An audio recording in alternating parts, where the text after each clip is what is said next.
Hi folks, Jim Sherman from the Michigan BFRO again. Today, I'd like to discuss looking at what you are hearing and how to get the most out of your recording.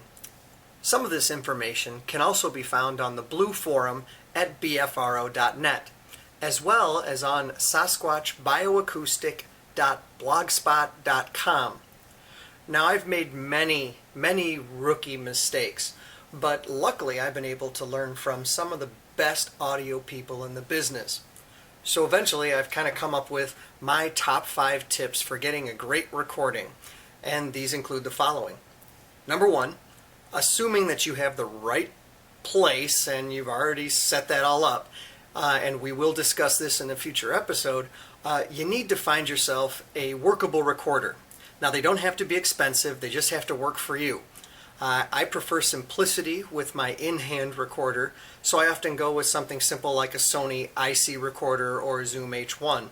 I often will attach an external mic to it and put the recorder itself in my pocket and attach the rest of it, sometimes to my back, so that I can kind of avoid some of the normal movement noise. Number 2, turn your recorder on. I like to do it before I even get out of my car, or before I get out of my tent or anything like that, because often the moment that you enter an area and the moment that you leave, you actually have the most activity. As a matter of fact, there have been a couple of times when I have left a recorder out, driven away as kind of a false exit type of a thing, and had some interesting responses recorded, wood knocks and the like. Number 3. Frequently put in time markers. I always start with a date, location, and time. Sometimes I'll give a little information about the weather, and periodically throughout the recording I'll make mention of the time, and if anything interesting happens, sometimes what I'll say is there was a knock 10 minutes ago. And I do that not right after something has happened because I don't want to step on it, but it's going to save me time in the future. Number 4, and probably most important, stop talking.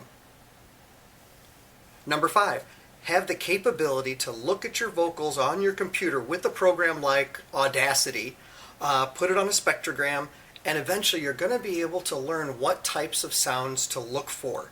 And it's going to save you a lot of time in the editing process. Now, let's take a look at and really listen to some suspected vocals from Central Michigan. You may recognize a few of these if you've watched some of the previous videos.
One other thing I'd like to mention before we're done here, it also helps to familiarize yourself with all of the sounds of the forest.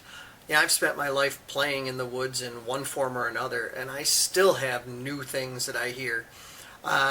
Raccoons, foxes, and barred owls in particular make otherworldly noises.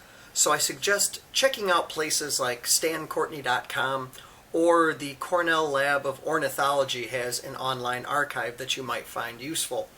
Thank you very much for listening.